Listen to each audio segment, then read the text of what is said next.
सभी भक्तों को मेरा सादर प्रणाम। आपका मेरे चैनल आपकी किस्मत भोलेनाथ के हाथ में हार्दिक स्वागत है। भक्तों, आज मैं आपको भगवान भोलेनाथ की एक नई कहानी लेकर आया हूँ। तो सभी भक्त इस कहानी को प्रेम से सुने। तो कहानी को प्रारंभ करते हैं। पलासपुर गांव में राजेश नाम का एक दर्जी रहता था। वह भगवान भोलेनाथ का परम भक्त था। वह हर रोज नहा धोकर सबसे पहले भगवान भोलेनाथ के दर्शन के लिए मंदिर जाता और वहां पर जल चढ़ाकर अपने दिन की शुरुआत करता। वह हर समय भोलेनाथ का भजन किया करता। राजेश की एक छोटी सी दर्जी की दुकान थी। दुकान में भी काम करते करते राजेश भगवान भोलेनाथ के भजन किया करता था। वह सिलाई का काम करके अपना जीवन चलाता था। राजेश के पड़ोस में आरिफ नाम का व्यक्ति अपने परिवार के साथ रहने के लिए आया। आरिफ पूरे दिन शिव की भक्ति और मशीन की आवाज़ सुनकर परेशान हो जाता था। तब उसने राजेश को सबक सिखाने के लिए एक योजना बनाई। जैसे ही एक दिन राजेश अपने गांव से शहर के लिए जाता है, तब आरिफ उस समय का फ़ायदा उठाते हुए राजेश की सिलाई की मशीन को चुरा लेता है। कुछ दिनों बाद जब राजेश अपने गांव वापस आता है और सुबह को जब दुकान खोलने के लिए अपनी दुकान में वापस आता है, तो राजेश ने देखा उसकी दुकान पर सिलाई मशीन नहीं है। अपनी सिलाई मशीन को दुकान पर ना पाकर वह परेशान हो जाता है और इधर उधर ढूंढने लगता है। बहुत देर तक ढूंढने के बाद वह दुखी होकर दुकान के सामने बैठ जाता है और भगवान शंकर को याद करता है और कहता है, हे भोलेनाथ, ऐसा मेरे साथ क्यों हुआ? मैं गरीब दर्जी वाला बड़ी मुश्किल से अपना और अपने परिवार का पेट पालता हूँ। भोलेनाथ, अगर मेरे पास मशीन ही नहीं होगी तो मैं काम कैसे करूँगा? मैं तो आपकी भक्ति सच्चे मन से करता हूँ। फिर मेरी भक्ति में ऐसी क्या कमी रह गई थी जो मुझे आज यह दिन देखना पड़ा? मैं तो काम करते करते भी बस आपका ही नाम लेता रहता हूँ। भोलेनाथ भगवान, मैंने ऐसा क्या बड़ा पाप कर दिया जो आप मुझसे रुष्ट हो गए, जो आपने मुझे इतनी बड़ी सज़ा दे दी? अच्छा, मैं समझ गया, आप मेरी परीक्षा ले रहे हैं ना भगवान। पर मैं आपकी परीक्षा में हार मानने वाला नहीं हूँ। मैं सच्ची भक्ति से आपकी पूजा करता रहूँगा, चाहे उसके लिए मुझे आप कितने भी बड़ा दुख दे दो, चाहे मैं दुख के सागर में डूब जाऊं, पर मैं आपकी भक्ति करना नहीं छोड़ूंगा भगवान। ऐसा कहकर राजेश जोर जोर से रोने लगता है और भोलेनाथ के प्रति अपनी श्रद्धा और भक्ति को और अधिक बढ़ा देता है। और उधर आरिफ मशीन को चुराकर अपने घर के कोने में छिपा देता है और राजेश की दुकान के पास राजेश से मिलने जाता है और कहता है, राजेश भाईजान, क्या हो गया? आज आपने अपना काम शुरू नहीं किया? और हाँ, आज तो भोलेनाथ के भजन की भी शुरुआत नहीं किए। मैं तो भजन सुनने के लिए तुम्हारे दरवाजे पर आकर खड़ा हो गया हूँ और आप हो कि भोलेनाथ के भजन शुरू ही नहीं कर रहे हो। फिर आरिफ मुस्कुराने लगा और राजेश का मजाक उड़ाने लगा। ऐसे ही कुछ दिन बीत जाते हैं। एक रात जब आरिफ सोकर उठा तो उसने देखा कि उसके हाथ में एक छोटा सा दाना निकल आता है जो बहुत दर्द कर रहा था। वह उस दाने को नज़रअंदाज करते हुए अपने काम में लग जाता है। जैसे जैसे दिन बीतते गए, आरिफ के हाथ में कई छोटे छोटे दाने निकल गए। फिर उसने दोनों हाथ छोटे छोटे दानों से भर गए, जिसमें होने वाले दर्द के कारण वह रह भी नहीं पा रहा था और दौड़कर डॉक्टर के पास गया। डॉक्टर के पास पहुंचकर आरिफ कहने लगा, डॉक्टर साहब, देखो मेरे हाथ में यह क्या हो रहा है?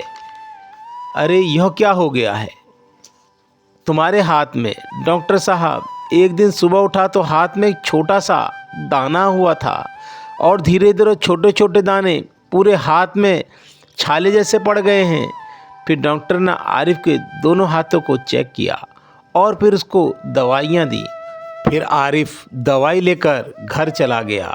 फिर आरिफ रोज़ अपने दानों पर दवाइयाँ लगाता कुछ दिन लगातार लगाने के बाद भी उसके हाथ के छाले कम नहीं हुए और वह दाने और भयानक रूप लेते जा रहे थे। अपने हाथों के बढ़ते हुए छाले देखकर वह फिर डॉक्टर के पास गया।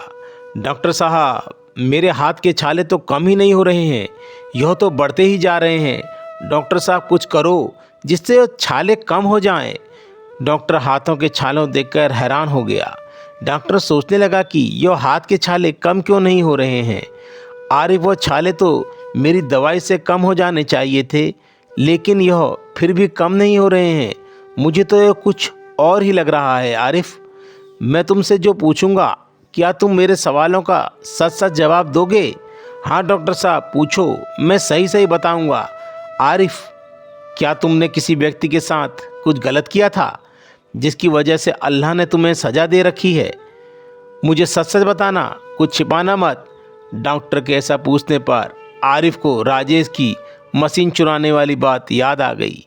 पहले तो वह इस बात को डॉक्टर को बताने को राजी नहीं हो रहा था, लेकिन बार बार डॉक्टर के पूछने पर आरिफ ने पूरी बात डॉक्टर साहब को बता दी।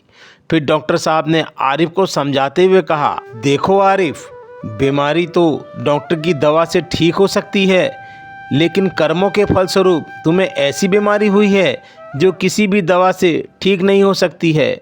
डॉक्टर की बात सुनकर आरिफ को अपनी गलती का एहसास हो रहा था।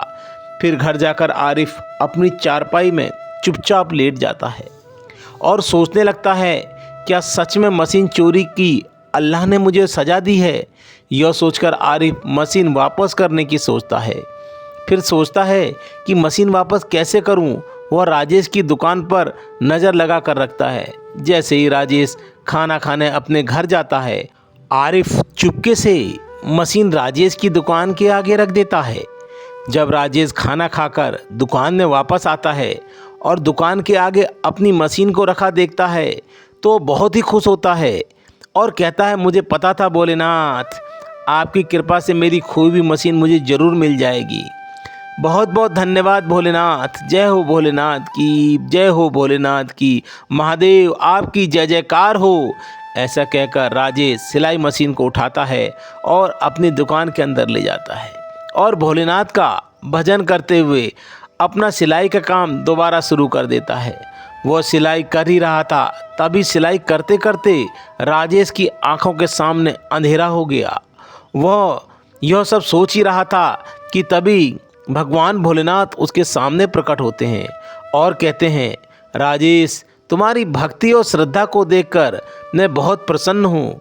तुमने मेरे हृदय में सबसे ऊंचा स्थान प्राप्त कर लिया है। तुमने हर कठिन परिस्थितियों में मेरी भक्ति और भजन करना नहीं छोड़ा और तुम मेरे प्रति अपनी श्रद्धा दिन प्रतिदिन बढ़ाते ही चले गए। मैं तुम्हारे साथ सदा ही हूँ। अगर मेरे भक्तों के साथ जो कोई गलत करेगा तो उसकी सज़ा उसे भुगतनी ही पड़ेगी। राजेश, तुम्हारी भक्ति के लिए तुम्हें मैं वर देना चाहता हूँ। मांगो, क्या मांगते हो? प्रभु, मेरे पास सब कुछ है। प्रभु, मुझे कुछ देना ही चाहते हो तो बस इतना कहता हूँ कि आप सदा अपनी दया दृष्टि मेरे पे बनाए रखना। तब भगवान भोलेनाथ तथास्तु कहकर अंतर्ध्यान हो जाते हैं। फिर राजेश के सच्चे मन से रोज भोलेनाथ की पूजा अर्चना शुरू कर देता है। फिर राजेश की दुकान का काम जोर शोर से बढ़ता ही चला जाता है। इस कहानी से हमें यह सीख मिलती है कि जैसा कार्य करोगे वैसा ही आपको फल मिलेगा। तो भक्तों, यह कहानी यहीं पर समाप्त होती है।